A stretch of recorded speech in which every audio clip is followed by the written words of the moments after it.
Welcome to episode 75 of The Route, presented by Jobs in Sports. The Route is a glorified sports business coffee chat that has a new guest every episode as they share their experiences and route in sports. I'm Christopher Nascimento. Let's get started. So, as usual, just two things to cover before we get into today's guest. First off, if you haven't already, subscribe to the podcast. If you're listening on Apple, Google, Spotify, rate 5 stars or just like the podcast as well. It goes a long way. Or if you haven't known yet, we're also on YouTube now. So subscribe to us at White Whale Marketing. We have our own The Route playlist, so you can check us out there. And the other thing is social media. If you haven't already, check us out at The Route Sports on all platforms. So that's where we'll be posting these magazine covers, which we make a new unique one for each guest. And from there, you can kind of get an idea of what that episode is about. But with that covered, we can now get into today's guest. So I'd now like to welcome today's guest, someone who has a vast amount of experience developing and managing brands in the sports space, founder and CEO at the Athelo Group, Andrew Stallings. Welcome to The Route. How's it going? Hey, Chris. What's going on, man? Thanks again for having me. Yeah, absolutely. Not too much. So the way I kind of like starting every single podcast is, like the name is, take us through your route. So where'd you go to school and how did we get here today? Yeah, I mean, it's something that it feels like it's been decades, right? But it's kind of been probably a 10 plus year journey, for myself, much like a lot of people that end up working in sports. And Chris, I'm sure you can relate to this. When you're younger, those of us who want or do end up working in sports in any capacity, we just know that we want to be involved in sports. We don't know how, we don't know the avenues, we don't know the different verticals and areas that we can get involved, but we just are like, yep, we want to work in sports. And that was kind of where my story picked up, was that I always had a passion and affinity for, traditional sports across many different areas and verticals. Grew up watching American football, in the NFL on TV, baseball. I'm a diehard hockey fan, which makes no sense since I'm from the Virginia Beach area in a beach town. But, growing up, as I just mentioned, I'm from Southeast Virginia here in the United States. Spent the first probably 10, 11 years of my life in different cities in the Southeast Tidewater area. And then when I was about 11 or 12, my dad moved us to the other side of the state in Roanoke, Virginia. And, for his job, he was a banker. And the only problem with that was that the learning curve was super advanced. I was just learning how to write cursive, going into like second or third grade.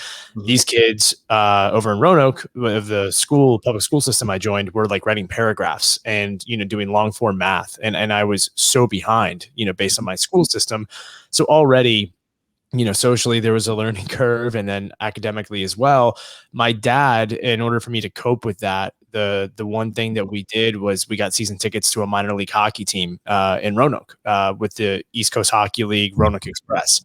And for those of you that aren't too familiar with ECHL hockey, it's basically AA hockey, and these guys are leaving it all on the line, fighting, going crazy. It's basically WWE of hockey.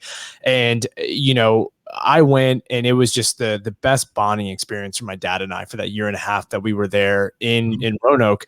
And I just became infatuated with understanding, kind of the world of how a minor league sports team is run. And, I got very close with a lot of the players, like I would always run down and be like, giving high fives and knuckles when they came off the bench. And, the cheerleaders thought I was the cutest thing in the world. So they would always like bring me to different parts of the arena and, have me be their little cheerleader too. And the coach would invite me to practices and let me stand on the bench. Like I kind of became like the privileged mascot in that year and a half of the team. And, for me, I was just infatuated. And I think early on, that was when I was like, I need to learn more about, what a team, goes into a team, the operations, all of that. Fast forward, I ended up going into high school into my senior year. Never took academics too seriously. Very outgoing, very social guy. Had a lot of leadership roles, like captain of sports teams and my senior class vice president and stuff. But I was like an average C student. So I remember my guidance counselor telling me, like, "Hey, Andrew, you're not going to get into any schools, man. Like, you're going to have to go to community college or junior college." And I was just like, "What? You're crazy. No way. Like, that's not even an option." the rejection letters started coming in, 1, 2, 3, 4. And I got rejected from about 15 different colleges, just one by one. And, even the bottom feeder schools. But the last school that rejected me, I took it very personally. And I'm like, it was a Division III school in Northern Virginia, right outside of Washington, D.C., called Marymount University. And I was just like, no, like, there's no way. Like, no. Like, I'm going to pitch to this school that I should be there. I remember getting the rejection letter, coming back to my house, writing a handwritten note and sending it to the dean of admissions. Ultimately, I got conditionally accepted. And that was my first venture into pitching, right? Kind of proving to people that even if something on paper says one thing, take the risk, take the chance. Let me show you otherwise. Yeah. So I always had a little bit of a niche for, kind of conversations and, kind of explaining to people different avenues of how things should be when, really they shouldn't be. A lot of people hated that about me, my teachers especially. But went to Marymount University, ended up graduating in 4 years. I think I even made Dean's List one time, ended up interning at Sirius XM radio. I was bartending. I was, doing some journalism for a lot of different media outlets throughout college. Kind of realized the communication to media angle was something that I could do, in sports. So did that and turned it into a full-time position for about 4.5 years at Sirius XM. Jumped across multiple channels on fantasy sports, golf, and spent a lot of time in NASCAR. And, built a lot of great relationships in the media. A lot of people need to know you. So it's a good problem to have. Many people are reaching out to you for stuff. So I had a lot of great agency relationships come about that way, Octagon being one of them, for many, many years. And ultimately, I ended up taking a position with them and leaving media to go to sponsorship marketing and advertising up here in Connecticut, where I live right now. And it was the best decision I ever made, but I had to leave pretty much everything I knew, my family, my girlfriend, everything I knew, come to Connecticut where I knew nobody. I didn't even know where Connecticut was on the map of the United States. I thought it was all the way up in Maine. I was like, oh, okay, yeah, I'll go all the way up there, no problem. Quickly realized it was right outside of New York City and a great hotbed for opportunity. So I spent, again, about 4.5 years with Octagon and, jumped around to a lot of different accounts, major companies and brands like protein companies, Sports Illustrated, Lexus, MasterCard, and then spent a lot of time in the beer category with Anheuser-Busch, overseeing some elements of global sports sponsorship with Budweiser and FIFA, and then also Corona and the World Surf League. Jumped to another agency, ended up then going in brand side to Constellation for a very short while, which owns Corona and Modelo beer in the US. And in that kind of transition process from my last agency to Constellation, just on the topic of beer, I play men's league hockey, had one too many beers one night, speaking to some of my buddies, and we got the entrepreneurial itch, that I think a lot of people get. And it was like, yeah, working 18 hours a day for the same paycheck is great and all, but at the same time, like, there's got to be more. Like, there's got to be more that we can be doing. And we ultimately took 2 words. We just said athletes. Okay, athletes, opportunities. Okay, all right. And then we smashed them together. We made one little funky run-on word that most people can't pronounce called Athelo. And we just said, look, let's make a very small boutique athlete shop that helps athletes at like very smaller scales, get to that next level. Like, let's avoid the core 4. Let's not do American football or hockey, baseball, anything like that. And let's try and do something a little bit different that's really embedded into brand development, creative marketing, and strategy. And, what started off as a side hustle ultimately was a lifeline, because I went and got married, came back from my honeymoon, and I was part of a 90-person layoff from Constellation due to sales. And I was like, okay, I can apply to another job and go get something else, or I can, give myself X amount of months to make Athelo Group work. Said, let's do it. Wrote down all these lofty goals, gave myself 5 months. That was kind of when the severance package ran out. And in the 4th month, I ended up just checking the last box and went all in and bought out my business partners, made all the money back that I wrote them in checks the very next month.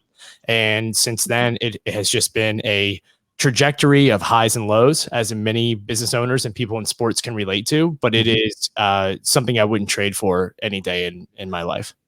Yeah, no, that's a solid route right there, where there's a ton of stuff I already wrote down that I want to get into. But yeah, no, that's amazing. I guess the first question, being a Canadian, simply I have to ask, what's your hockey team? Well, I'm super excited since we just re-signed the greatest hockey player of all time for the next 5 years. But Okay. I'm a big Washington Capitals guy, Yeah. spending a lot of time in the DC area. I was raised a Philadelphia Flyers fan, big Eric Lindros, Rod Brind'Amour, Leclerc, Legion of Doom era. But I just, it was weird. Like the Capitals were so bad for so many years. And I came to school in Arlington, Virginia, which is where the Capitals practice. Yeah. And all the players, like the rookies and everything, they all live in Arlington. So I was bartending, and Jay Beagle and Matthew Perreault and even Ovechkin would come to my bar, and I'm like making shots for these guys. And mind you, this is before like people in DC even knew what hockey was, but I thought that was cool. So, I got a chance to really know a lot of the players, which I think was awesome. And I got to really, from day one when I went to school was when Ovechkin was a rookie. So I would get to see how he just kind of evolved to be the monumental force that he has, not just in DC, but globally. So again, as somebody that's very interested in sports and marketing and branding, it's super fascinating to watch an athlete firsthand, how he becomes such a local sensation and grow up to be such a massive global figure. Was very, very interesting. Yeah, no kidding. And especially he was one of those, probably still is, like one of those hockey players that is, has broken out of that mold, right? Where it's not so cookie cutter. And, I remember when I was younger, he was doing like those, I forget if it was a commercial. He did like some rock fest, something like that, where he got the makeup and he was in a band and all that good stuff. And then his, like, I think Mr. Big commercials for those chocolate bars, right? It's kind of out of the norm, at least in Canada, with the typical Tim Hortons bring kids to hockey practice kind of commercials. But no, definitely a cool brand. And then just kind of going back to the beginning around, and we'll kind of work our way back. You touched on how, young people, they want to get into sports, and there's so many different avenues you can go about. Did you ever maybe have a specific idea whether you're going into school, like, hey, I want to get into sports marketing or media, or was it just, hey, I just know I want to get into sports and I'll see where it goes from there? I didn't have any idea that sports marketing was a thing. I didn't know what partnerships were. I knew what like ticket sales were, right? And I knew, there's no disrespect to the individuals that do ticket sales. I think it's an incredible springboard, and it's something that a lot of people actually find their home, in kind of selling, premium assets for teams. But it's a grind, like, because you are practicing such traditional sale tactics like cold calling, cold emailing. And even when you have the sexiest ticket in town, it's still so hard to do. But for me, I didn't really know, I didn't know that much. And again, I just learned as it kind of came and smacked me in the face. I wish I could say that I went out of my way to see and find and learn more. I could have done a much better job at finding mentors and leaders that I see a lot of college kids do today. Like, I'm so humbled and thankful that I get, college kids reach out to me for advice and, consider me even someone that's remotely successful. I every time I get those emails, I try to take them because it's just, you have to pay it forward. We were all there, and, some of us are still there. But I did not know, and I could have done a better job. But the one thing I did do was I networked very, very, very well, unintentionally. I just love people. I've always loved learning about people, understanding their stories. I'm always on my phone. I'm always texting. I'm always emailing. Much to my wife's chagrin, she is, always kind of bantering me about it. But, it's part of our business, right? We have to understand people. We have to understand the empathetic angle that goes into, marketing and sales and business and growth. And I think all too often we lose sight of that when we realize, like, the people that we're reaching out to and the elements of business that we're taking part in when it comes to sport, it's community, right? You have to understand that you are going to somebody that is a sports fan, likely, or you're trying to convince them to be a fan. If it's just the business elements and tactics of what you're doing, the relationship is dead in the water from the beginning. You have to light that fire and throw gasoline, on the wood. So for me, I just learned very on that people drive everything. So, even if it's my pizza delivery driver from Domino's tonight, or if it's my mailman, I love talking to people, and I love just genuinely showing care and honest concern for what's going on in their world. And if there's any advice that I could ever give to anybody, it's, be curious, but be genuine, and just ask people questions. Like, ask as many questions as you possibly can, because that's what led me to discover that, I had to be in the business of helping athletes, and also even helping brands and properties, figure stuff out that they usually don't have time, or, the traditional amount of time to figure out on their own. Yeah, no, and there's so many things that I want to get into, just like that you mentioned that one point here where, funny enough, I think sports marketing kind of hit me in the face, right? Where I started off in accounting, and I think luckily enough, because some people have told me this as well, where I was able to find that out at a young age that, hey, I can't do this for the rest of my life. I hate this, right? And especially with everything going on with Baker Mayfield, he was building a brand. I was, following his draft process, and then, the local hockey team here, the Sens, they absolutely sucked. And I used to go to games all the time, and I'd be like, hey, what would I do if I was the CMO of the Senators, right? And I was just writing my notes on my phone. And then it hit me. I'm like, hey, like, that's what I want to do. And funny that you're mentioning, like, networking and community and all that, where when I was in accounting, I'm like, everyone needs an accountant. I don't need to network. That's going to be easy finding a job. But then when I made the switch, I was like, oh shit, like I have a year or 2 years before I graduate.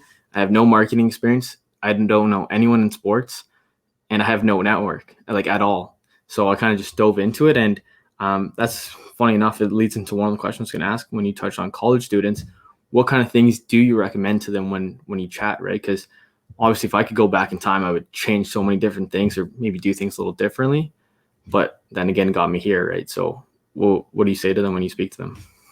Yeah, I mean, the one thing that we see all too often is that the pressure that people feel to feel like they have to have it right. They have to know. They have to know exactly what they want to do at a certain age, at a certain time, and that, it just has to be defined. Yeah. And the funny thing is, as much as I kind of shrug and roll my eyes for those that aren't watching, but I respect the living hell out of Gary Vaynerchuk and his philosophies and mentalities early on, but sometimes it's a bit repetitive, and it's very much like the expectation is like, you don't need to know. You need to know when you can find out when you're 60. There is a lot of truth to that. And there is, not to say like you should just be sitting on your ass and waiting for, the world to smack you in the face. But as long as you're exploring, you're discovering, and you're inquisitive, you're going to find it out. And whatever path and whatever structure and capacity that comes in, it will come to you if you are in the process of just exploring and finding it. If you're just standing outside of the jungle and you're just waiting for, dinner to come out at you every night, you're probably not going to get dinner, right? But if you go find it, it's either going to find you in that process, or you're going to find it and ultimately figure it out. So I always just say, be inquisitive, explore, ask questions, talk to people that you normally just wouldn't talk to.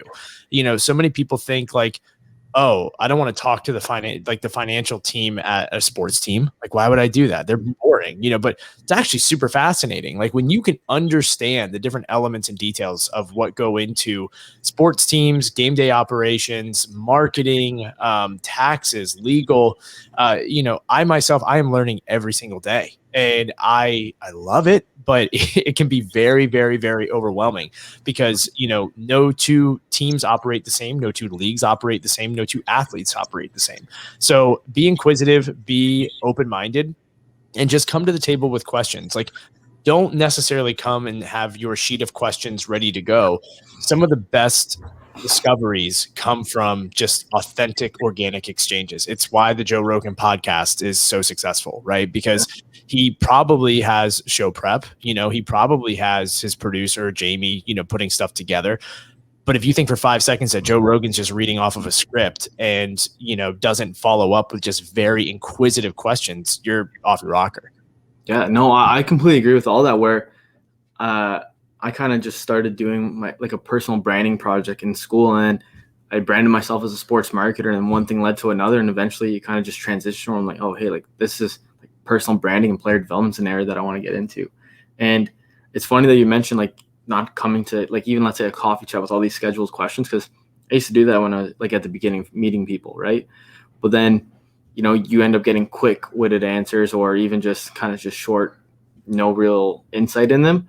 I even found like, especially like last week, I was just going for a beer with someone, And within a conversation, they answered a question I've been trying to solve for, 3 months.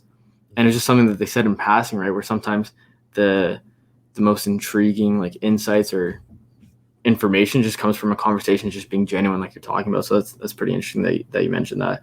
And now kind of getting into a bit more of your route, because we're chatting about the other parts. When you went for your internship at Sirius, because I know a lot of our audience are students, right? So maybe they're going through that process now. They're trying to determine, hey, who do I want to intern for in the upcoming semesters? Was Sirius one of those internships that you pointed out, like, hey, I want to do this, or maybe it was your program that said, hey, you have to intern? How did that go about? Yeah, so my university required an internship to graduate, and I had applied to every single place that I remotely could, because I majored in communications broadly. So I thought, even at that time, that communications was PR, media, like that's what I could only do. Little did I know that communications is so broad, I could have went anywhere with it. But I'm pigeonholing myself into a world that requires such experience and detail that getting those internships opportunities are so difficult, because I run into this problem with consultants and PR executives that I work with every day. You can't hire really a PR intern and expect them to run stuff. They don't have the Rolodex. They don't have the connections that, they may know the 101s, but even then you're doing a lot of hand holding. So, I applied everywhere, got nothing. It was the night before the deadline of, where we were supposed to let our advisors know where we were going to intern. I had nothing. And I think I just resorted to my friend Coors Light and was just like, you know what, I'm going to just drown my sorrows, and if again, I'll ask and see if I can do a project or something instead. Hopefully there's mercy. Got an email from the head internship director, Ross Hirosian, at Sirius XM at the time. And he was just like, hey, we had an opening. I saw your application. Do you have time for a quick call tomorrow morning? And I'm like, yeah, I do. Like, are you kidding me? I got the world. Like, you tell me what you want, I'm in. And had a conversation with him that next morning. It was just very honest with him about where I was, what I was trying to do, and how things were going to evolve. And he pretty much was my lifeline to take me in. And to this day, I am forever in debt to him, because few people realize the impact at the moments that they have on you, how they define your career. And was I the most qualified person to come in and be a radio intern, at a radio, like the biggest, at the time, and still is, satellite radio, conglomerate in North America. And I was like, no, absolutely, I'm not qualified. But he took me in, he understood that my passion and hustle and drive were all there to do certain things. Yeah. So, ended up getting that internship and just was dead set on not, like, there was no way that it wasn't going to turn into a paid opportunity.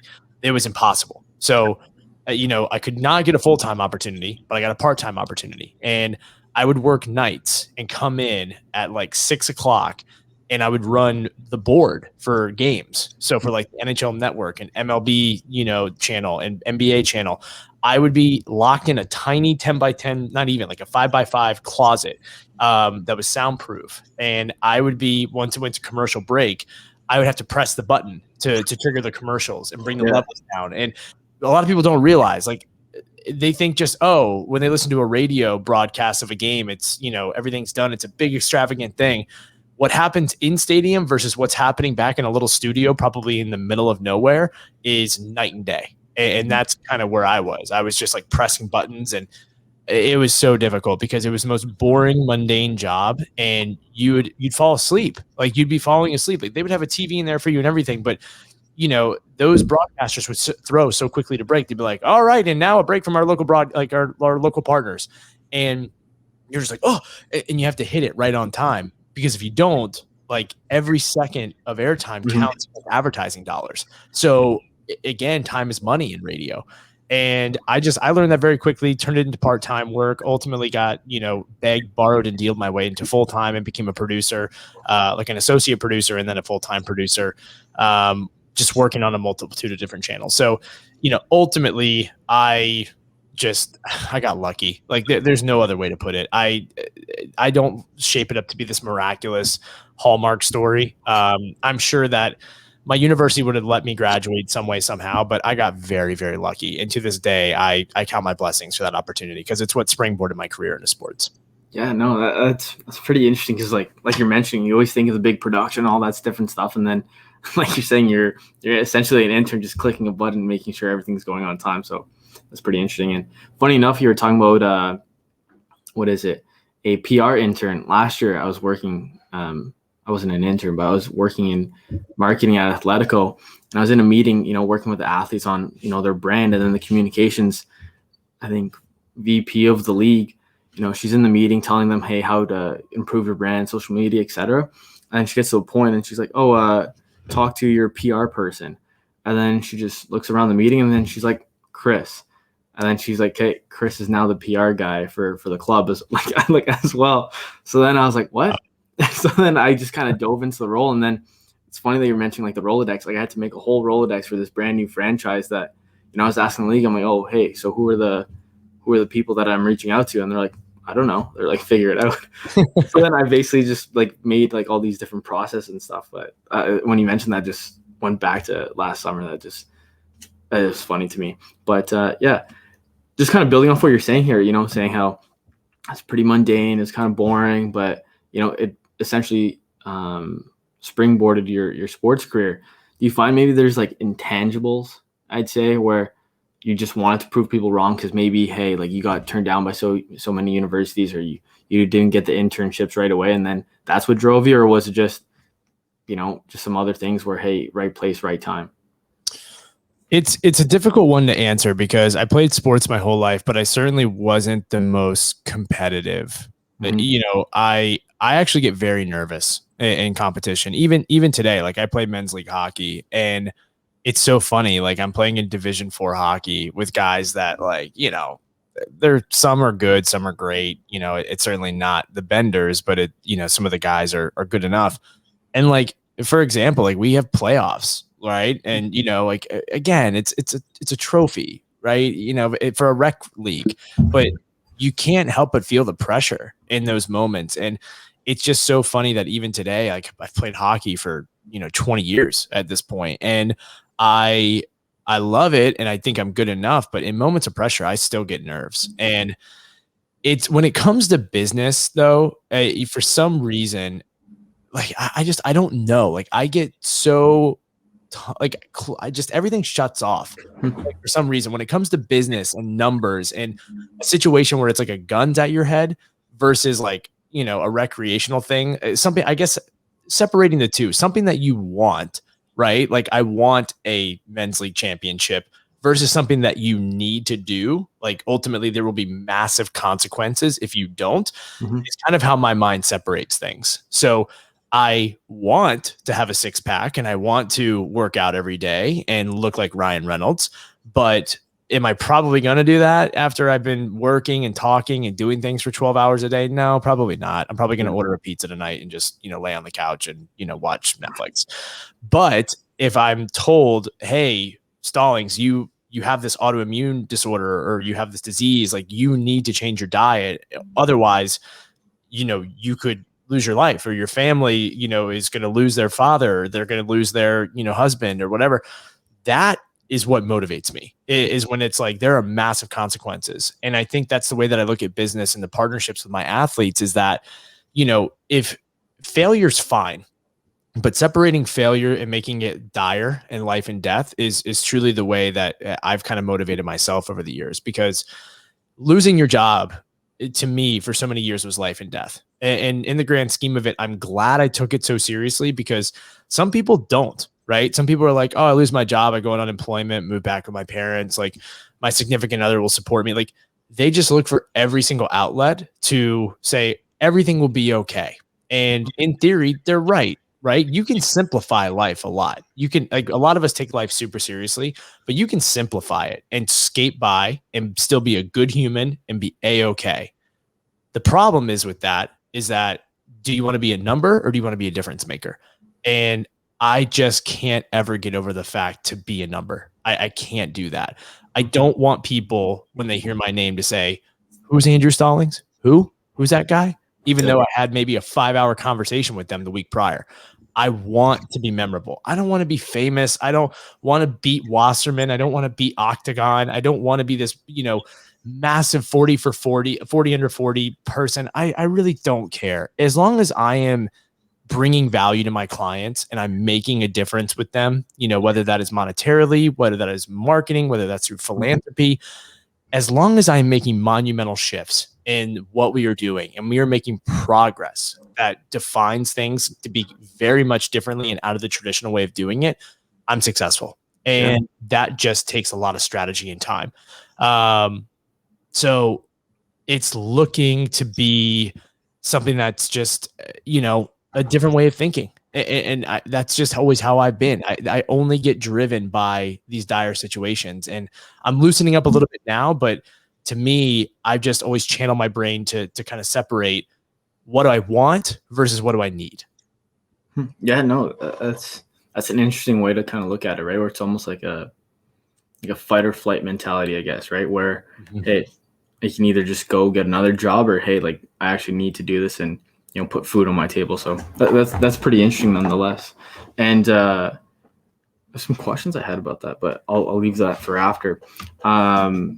Your move to Octagon. I know you said you connected with someone at Sirius, and that's how the move came about. But do you mind maybe touching on that a bit more? Because I know probably the people listening, that's a big thing that they're interested in, right? They're how do you get to these different companies, right? And how do you make that network, right? So that's definitely a question that's probably interested for those listening.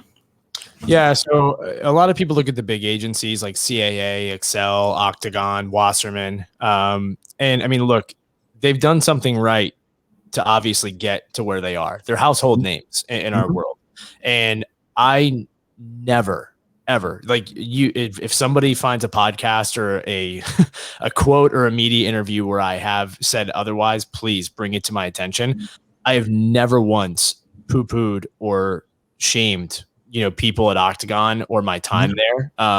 No matter how difficult it is for some people that they go through just the car wash effect of going through an agency and sometimes just get eaten up and spitting out. Octagon was the defining moment in my career, my time there. Again, I was in radio. I didn't know a thing about marketing. I didn't know a thing about business. I didn't know experiential marketing. I didn't know events. I didn't know any of this stuff. There was an opportunity where I could go to Charlotte and be a PR person for a NASCAR driver after Sirius XM, be on the road 36 weeks out of the year, get paid $30,000, and ultimately just live out of a suitcase. Single guy, going to different places. Some people love that life. For me, I was just like, that just seems miserable. Like it seems exciting, but I feel like I'll burn out halfway through because a lot of people do. Octagon gave me an opportunity. They said, hey, you've worked in NASCAR. Why don't you go to Charlotte and work in our Charlotte office on like our Sunoco or Sprint business or something like that? I still was just like, no, I no, I don't want to do NASCAR. I don't want to do this. Like, I don't want, I talk NASCAR every day. I don't want to, go work in it. And Octagon was like, all right, well, we just won business from a new protein bar company. The account is going to be based out of our global headquarters in Stamford, Connecticut. Why don't you come up there and work there? And I was like, cool, protein bars, sick, completely different, relatable to sports. I was going to be in charge of executing their 5K, 10K events, and then their relationship with the Tough Mudder series. So I went up there in a mid-level role. Like I was given the opportunity to be a senior account executive. And I came in there not knowing anything. And I was in charge of managing a team of 4. I had 2 managers and then a director above me. And it was something that was just truly eye-opening. So I was still on the road a lot, but I got to learn by failure. And there was a little bit of a buffer to learn by failure because I got to learn both on site in front of the clients and, in-house at the agency. But, so many people, I hear it every single day. They're just like, oh, you worked at Octagon. Oh man, Octagon, like it's like the North Star. It's the beacon. Like people want to be there. And I don't think for 5 seconds that, it's not. It's just that, what I always challenge people to say is for as good of opportunities as there are at places like Octagon, not every opportunity is the same. Not every boss is the same. Not every account is the same. Not, the structure, the execution. You could be going to Octagon and sure, you could be employed by Octagon, but you could literally be doing the most boring work in the entire world. It happens, and people at Octagon will tell you that off the record. It does happen. But what you can be doing is finding these more boutique and scalable agencies, the ones that are growing and maybe have just like one big client or something, and see how you can go in there and, intern an apprenticeship. And what you don't realize is like, you're probably going to be able to get more experience and expertise at these smaller agencies than you will at Octagon. At Octagon, you're going to be told, hey, go load up a U-Haul truck, take this to Nebraska, pop up some tents, come home and do a 3-page PowerPoint recap deck, but if you go to a boutique shop, you might be able to run admin. You might be able to do operations. You might be able to do strategy. You don't realize that, you can go to these smaller agencies and actually bring more value and gain more by being in these more boutique roles if you have the right leadership in place. There is a point to make that, there are a lot of small agencies and even big agencies out there. They're just not doing it right. And that's, not me throwing up a middle finger to them. That's fact. Like, I can't tell you how many conversations I have with companies and properties and nonprofits. They're just like, hey, this is so refreshing to have an empathetic conversation with an agent and a management team and a marketing team that there's not a real hard pitch. We're going to figure this out. We'll do this together. It's, like, if it wins for both of us, then we both win. Some people just go into full blown sales mode. It's just black and white. Like, this is the number. This is how we do it. This is our strategy. Take it or leave it. And they wonder why they suffer. You have to be able to be flexible, but you also need to put your barriers up. And there are some very, very good small business leaders that do that in this world. And I think it is a miss for people coming out of college to not go find out who those individuals are, because they are the leaders of tomorrow. Mm-hmm. Yeah, no, that's a good point. And kind of struck a chord with me as well, right? Where, I think myself and probably a lot of people, when you're in school, you're thinking of, let's say Octagon, the Yankees, the Patriots, whatever. You're thinking of all these huge teams, like, hey, like that's the North Star, like you were saying, right? That's where I want to go. And then, as I started progressing and I ended up actually working for a team, and as cool as it is, the access you have to the, these unreal stadiums, these players, it seems like you get behind the curtain, right? On uncharted access. But then one of the things that I struggled with, right, was in these meetings, right? Hey, this is our problem. How do we make a marketing campaign, or how do we tell this story, right? I come up with these ideas like, hey, that's amazing, let's do it.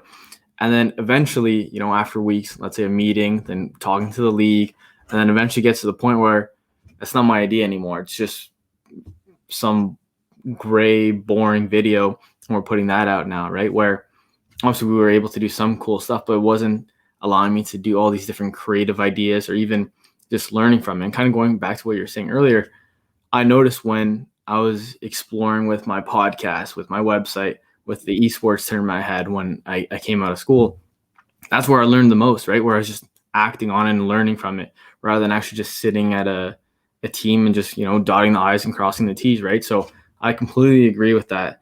And that kind of leads perfectly to the next question I had for you, where it was, let's say you didn't work at Octagon, let's say, and obviously that's hard because, hindsight's 2020, but do you think you'd be able to still have the marketing knowledge or expertise you had just from experience and trying it? Or was it specifically, no, I needed to work at Octagon to learn that? I don't think you need to work at Octagon. I think I could have always gotten a better experience, right? Yeah. I had an amazing experience at Octagon. Not to say I couldn't have had a better experience somewhere else. And that just goes with my mentality, though. It's not ever being content, right? Yeah. There is no such thing as an expert in this world. There is no such thing as being the best, right? Everything in life is temporary, everything. And that goes for the employers and the awards. And, if you're still touting that you were the 2019 Sports Business Journal Agency of the Year award, then okay, cool. Newsflash. It's 2021. Like, are you still at the top? No? Great. Then, you're dated. Mm-hmm. And, the way I look at everything is there's always better opportunities. There's always people that are doing things differently. But, look, there's a legacy effect. Legacy is what, feeds into, kind of keeping people coming back for more. And, whether you're an athlete, whether you're a brand or an agency, legacy is something that we oftentimes don't factor a lot into our marketing strategy. Because, look, we want tons of followers, right? We want to, grow, do a big flashy PR campaign or something. But the reality of it is, like, and a good example is, I just have one of my Olympic athletes. Her social following was the biggest growth of all Olympic surfers over the last 2 weeks globally. Of all the surfers, men's and women's, she had the biggest social following growth. I think she gained like 70,000 new followers on Instagram, a couple thousand on YouTube, 30,000 on TikTok.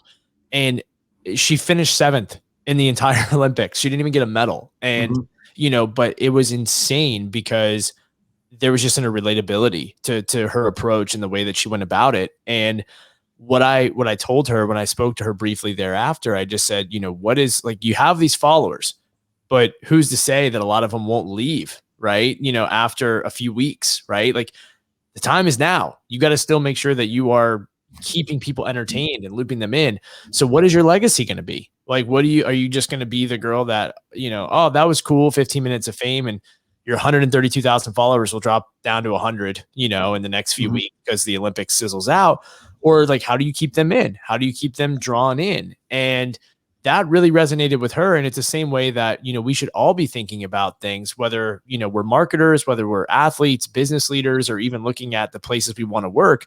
What are we going to get out of it? And what is the legacy that they currently, like, the people in our own network and community are working with? Like, what is their legacy? What do I want to gain from that legacy? So I always look at the legacy factor, for people I put in my circle, companies I want to work with, agencies, et cetera. Everyone's in it for a quick buck, money, it's cream, cash rules everything around me. And that's great. But at the same time, there's, you're going to wake up one day, you'll be 55 years old if you're lucky, and everything's going to slow down. Things are going to hurt a little bit more. Your money's going to come and go. What's going to be the legacy factor? What's going to be your legacy? And you have to define your legacy by gaining from others. So that's the way I've always looked at it. Yeah, no, that's a great perspective to have, right? Where, like you're saying, right, followers come and go, brands come and go, but what are people going to remember when it's all said and done? Yeah, and obviously I know you've had some other experiences after Octagon that you kind of briefly touched on earlier, but I wanted to still get into Athelo Group right before we end this. So you kind of mentioned the story, how it came about, right? Beer league, all that stuff, and how you guys put the name together. But one of the things that you mentioned at the beginning of that was, lofty goals you guys had for Athelo, and after 4 months you checked it off. What were those goals, and like how's it gone ever since? I can't give you all the goals. Because some of them were pretty out there, but I will tell you this, I did hit all of them, and some of them were financial goals. Some of them were, like I mentioned, the last goal, which was to be in a good enough position for future business forecasting and structure and strategy that I felt like I could write checks and buy out my business partners, which was not easy to do. But I was able to do that. And, again, I still play hockey with those two guys every week. So it's no love lost, but, they're great guys. They still are working their 9 to 5s, and, they have side hustles here and there, but it's like I said, when you're fight or flight and you have to make something work, are you going to go look for security, or are you going to kind of step into the unknown? And I think that's what differentiates a lot of people. When I was looking at building out the remainder of the goals, a lot of it was, I wouldn't even say that it was fully, like, in my mind, it was accomplished, right? But I'm the kind of person where I don't make very definitive and scalable, and just something as like, did I make my bed today? Scratch that off the list. Like, I guess actionable, right? Like, I don't make it as easy actionable. What I look at is, am I in the process, or is this about to be complete? Like, is this going to be complete? Like, it's kind of bad, but I look at things like 75% of the way through. Like, is this going to happen?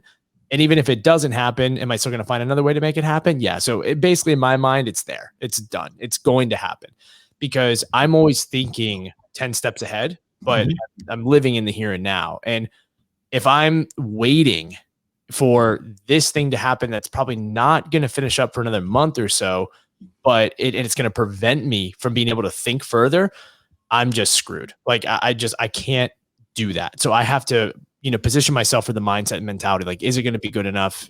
Cool, boom, done. We're on to the next one. So for me, I don't know. Goal setting is very, very challenging for me. A lot of people will tell you, and it's very true. Like writing stuff down, making goals for yourself, making plans, putting together strategies. It's all very, very important, and you should do that. I think for me, just the way that I work, success comes in so many ways, shapes, forms, and sizes that a small win and how I define a small win could feel as good as a $10 million contract. And I try to write down to-do list and scratch stuff off. And, it's probably why I'm looking for a COO right now, because, I'm looking at, who can complement the areas that I'm weak in. And that's, organization, admin, and the kind of smaller details, because we all need someone to kind of complement us in those certain ways. But for me, I'm just like, I know what I'm good at. I know what I'm bad at. And, I kind of accept it and weather the storm. But yeah, I know I'm not really answering your question all that well, but basically I'm just trying to say that, however you define your goals and however you structure your goals, see them through, whether you have to write them down, whether you just, you think about them, sticky notes, whatever. Don't be afraid to set lofty goals. Because again, it's going to take time, but just make sure that, the smaller goals to the bigger goals is what really matters the most, because that's what ultimately helped me take on that chance to, 5 months in, make the jump and take Athelo Group to where it is. And by all means, like, I consider us a success. We're 3 years in, we have 25 athletes, over 110 different brands and properties we're working with. But at the same time, we are very much a work in progress. We will always be a work in progress. We will always be growing to help, to help athletes find new opportunities and grow. Same with brands, same with properties, same with nonprofits. Like, we're always trying to do better. So certainly not in a position where I'm putting my legs up and saying, oh yeah, we're good. We hit the numbers. We hit our mark for this year. Yeah, no, that makes sense. And, like you said, everyone's different with their goals and stuff. So no, it's pretty interesting that all the stuff you're saying. And obviously kind of maybe end route, and then maybe we get into like final two questions I typically ask. So if someone were to kind of tune into this right now and they're like, okay, Andrew, he works in sports, he does marketing, he does partnerships. How would you describe what you do or what Athelo does for those listening? For athletes, we help them with basically 360 opportunity. So it's not just marketing, it's finance, it's legal, it's taxes, it's philanthropic work, it's brand development. The list goes on, right? I can use all the buzzwords in the world, but basically we're trying to help their, opportunities expand, both on the playing field and off. And typically, like I mentioned, we don't touch the core four. Main reason is it's just, I don't really have an interest to be at the mercy of leagues and properties that, have such stringent rules and players associations and legal and contract. It's not to say that they shouldn't be doing that. I'm just too much of an outlaw where I need to be able to have some flexibility to try and do things a little bit of a different way. So leagues like the World Surf League and, the PGA Tour and, the PLL and all these other ones, it's certainly not a knock to say that I can go in there and, shake up the house. We have some great relationships with those leagues and properties, and some that are still growing and evolving. And it is, what I love the most is that everything is conversational and that it's learning, right? Mm-hmm. Because they're learning from my experience, and I'm also learning at how they're looking at building their properties. And I think that is always just very interesting, is like the more collaborative that you can be with properties and brands and help them see that, oh, he's not just a gatekeeper agent to athletes, but he's like truly someone that could maybe help our team think a little bit differently about stuff.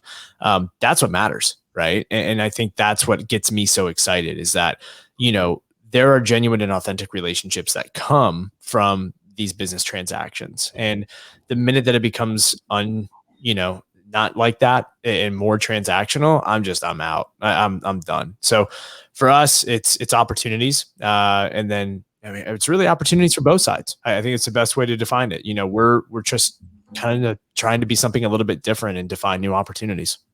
Yeah, no, that makes a lot of sense. And definitely, obviously, that's like the space I'm working in as well. But, there's tons to go around. And it's great to hear when athletes are getting like a 360 approach that you guys are talking about. Yeah, and just to kind of wrap it up, there's two kind of questions I'd like to ask at the end. The first one would be, obviously, you have an amazing route, right? You've done a little bit of everything. But let's say, we're talking to Andrew, 103 years old, on a rocking chair by the beach, probably. What's the story that stands out to you? You're like, wow, that was an incredible time. I can't believe I lived that. Probably the story of my marriage, I hope. As like tacky and cliche and, however you want to label it, it sounds, but like those that know me best know like my wife, she's a warrior, like she got breast cancer at 25 years old, like a year into us dating. I was traveling the world for Octagon. I was in Russia, when we found out about it. Like, I mean, it's something that the adversity that she's had to face, losing both of her parents, family members, going back to school to go to become a great and incredible nurse. The battle that we've had to become soon to be parents. We're not anything but traditional, and we have every reason in the world to give up in a lot of ways. I know a lot of people I know probably would have given up on each other. We're not the lovey-dovey emotional, people are like, oh, you're in the honeymoon phase. You've been married 2 years and together for 7. But, we're best. I don't know if I can cuss on this, best fucking friends. Like we really are, and that's something that I pride myself on very, very much is, she may not know it, as maybe one day she will, but it's something that I think about, whenever I get a chance to breathe, just how proud I am of our marriage and how it's just not traditional. So for those of you who are in relationships or marriages or going through breakups, what have you, for whatever it's worth, just understand that you're going to marry and you have to marry your best friend one day. Like it's not about the love and the emotion and the rainbows and butterflies. Like just find someone that's going to be 110% loyal to you. And no matter what crazy ideas and things that you say or do, they are going to be like, hell yeah, I'm ready to go to war. Let's do it. Because that's what my wife has done for me. So hopefully that's the best story, that I'm able to tell when I'm 103 years old. Yeah, no, that's amazing. And like, that's kind of the way I want to end the podcast, right? Where obviously we're talking about your career and that's all good and fancy, right? But sometimes when I go on these different coffee chats or just speak with different people, whether it's on the podcast or not, sometimes the advice they give is not even related to, career. And that's, the best thing that I've heard all week, right? Where it's just simple things that go a long way. So thanks for sharing that and congratulations on the baby that's coming. Thanks, brother. I appreciate it. Yeah. And then the final question kind of goes well with the story you're mentioning. Kind of going back in time now rather than in the future. 18-year-old Andrew, or maybe a first-year student you're speaking to, what's some advice? Obviously, it can be career if you like, or even life advice. What's something that sticks out? You're like, wow, like that goes a long way in knowing. The more people you know, the better. It's tacky. It's cliche. It's networking. Go network. But just talk to people. Like we live in such a world right now where people are angry. People are they're upset. They're emotional. They're so opinionated. And what people don't realize is you don't have to be, at least in the US, how we define it, like a Republican or a Democrat and, or an independent, your beliefs shouldn't define how you interact with people on a human level. Right. And like, I go to grocery stores and I'm like, I'm tired. It's 9:30 at night. I'm exhausted. My wife's at work, she's working the night shift at the hospital. Like, but every time I go through a checkout, I'm just like, hey, how's your day going? And 9 times out of 10, you can kind of predict how it's like, I'm working at a cashier at a grocery store, man. Like, what the F do you expect? But I'm just like, that's crazy, man. Like, did you find any good in today at all? And I really try to do that just more selfishly because like, I need to feel that way. I need to feel like I'm providing some sort of value or good to somebody. So it's kind of like my selfish way to fuel myself, but you have to just talk to people. You have to, and just be empathetic. Like you don't have to agree with everybody and that's okay. Like you don't need to argue like maliciously. You don't need to argue out of anger. Throughout your life, people are going to always tell you you're wrong. Like whether it's your parents, whether your friends, your loved ones, your bosses, like whatever, everyone's going to tell you you're wrong. And you know what? 90% of the time, you're probably wrong.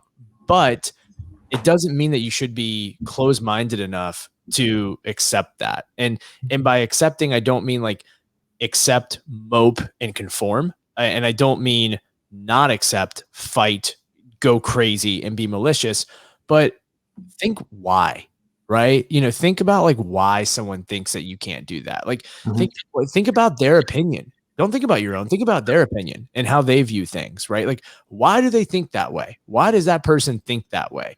And breaking down the human mind and just like remembering that, again, people are going through stuff every single day, right? Like people look at myself and you, Chris, and they're probably like, oh, it's so cool. Like they run agencies, like, they got to be so happy and so great. But like when you and I got connected a few weeks ago, I think the first thing that we were bonding over is just the struggle of being business owners and learning and trying to convince people to trust us and do this.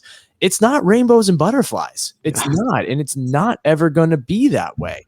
So the sooner that you realize that you're kind of always going to be operating in a red or in the negative, whether that's money, whether that's a public opinion, the sooner that you just kind of get used to getting the shit smacked out of you around a little bit, the better. And, live not to work towards the green, but live to work towards the gray, in that gray area of uncertainty, because you can do so much in that gray. Like you can convince people, and kind of pull them in and show them different things. And, it's a very confusing area, the gray, because it's not defined.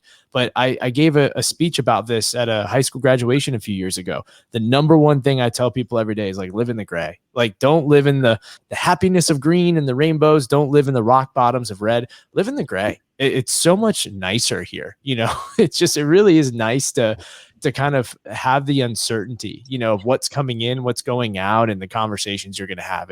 It's really an uncomfortable yet enjoyable place to be, is living in the gray. So I would tell people, just live in the gray.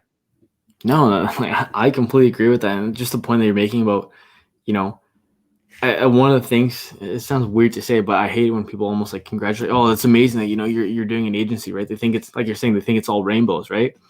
But in reality, they get their steady 9-to-5 paycheck, which they think is, the best thing or the worst thing compared to you getting to do what you want. But then they don't see the ups, the downs, the side to sides, right? Where that's kind of the thing where, I try to say to my friends, like, hey, like, even though it's cool, I get to do what I want, but like, it's still, it's unpredictable, which is cool, but that's everything in life, right? The gray area, just gotta stay there. That was my last question, but then you brought on some points that I just want to ask one more thing. Sure, man. Because I think this is something like that's a huge need now. I find, especially with the pandemic, maybe even the way with society is now with social media and the lack of human interaction, what advice would you give to like young people maybe entering college, whether they're finally going back to campus or they're getting into the offices again? What advice would you give to actually like going up and talking to people? Because I find that's an area that people maybe need help in now. Yeah, I mean, at the time that we're recording this podcast, the world there's multiple variants of COVID, coming back to reports. There is a very high likelihood that we are going to be taking a step back as a society, into lockdown situations, and it's going to make, things very, very difficult again. Should, hopefully not, but should that experience happen. The one thing that, I always pride myself on is just creative communication. Even when you're reaching out to people, cold emails are great. DMs have become the new norm. Text messages, as I'm sitting here, I got a text message from a capital investment guy saying, hey, I got your contact from somebody. How much capital do you need to invest into your agency? I'm like, what? Like who literally sends text messages like that? But, it's, hey, people try everything. Mm-hmm. I think the one thing that will always stand true and hold true is this thing right here. And it's just a thank you card, a handwritten thank you card that you can send. I always have a stack of them right next to my computer and on my desk. There are always times where I'm probably just going to drop stuff in the mail. Like after I'm done with this, I got to, put together a few packages for, new clients, new athletes, just putting swag, together and just, a handwritten note thanking them. You just got to be creative. You got to be creative in your approach and do your homework. some people don't want to be approached just cold. They don't want to, hey, how are you? Let me shake your hand. I want to pick your brain and ask you. Like, some people, as extroverted of roles that they live professionally, they're really big introverts. Like my wife is a good example. She's a nurse at a hospital, has to take care of patients and be front and center and all this. She's a huge introvert and she hates talking to people if she doesn't have to. And it's something where you have to be very unique in your creative, communication style. So I would say just explore everything. What avenue, what method, what way can you leverage to kind of bring value? And remember that you have to bring value. Some people will be nice, and they'll take time out of their day, but don't abuse people's time. Don't abuse, the privilege to have conversations, because even if it's somebody that's a CMO of, Budweiser, or if it's somebody that's a sales associate at Starbucks, they're the same. Like, it's still a privilege. People as individuals, we have to appreciate their time, and that's a privilege. It is a privilege to speak with those people, and we have to appreciate that. So, with that, just never lose sight of the opportunity for privilege. Understand that you have to be creative, and then also, more than anything, just try to, I don't know, just try to do things differently. Like I've said it 100 times, be creative, be creative, be creative. Yeah, no, you know what? I don't think I'm going to say anything else. I think that's a perfect way to end the podcast. And unless there's something else you want to share, I really appreciate you coming on and absolutely love chatting with you. Yeah, no, Christopher, I really appreciate it, man. Like you're an awesome guy. And, for anybody that's not following along on your journey, it's certainly one that I've dove into pretty heavy the last week. And I want to give you an immense amount of credit. Even just building a platform like this podcast is a great gateway to communication with people that normally we wouldn't have the chance to talk to. So obviously this has been a fun conversation for you and I, but I know that you also have gotten the opportunity to speak to, athletes that, could be potential clients, and people that work for teams and brands. And I just think that it's super innovative, because albeit that's not the end all be all motive, it is a great way to be able to extend conversation in a more intimate setting like that. So, ideally, sure, you want this to be 500,000 followers, but it's a great pass-through asset to really get and understand people. So kudos to you, kudos to your growth and your team and what you guys are doing. And just thanks so much for the time today. I really appreciate it. Yeah, thank you for the kind words. And anytime I can't wait to chat to you again. Appreciate it, brother. Thank you.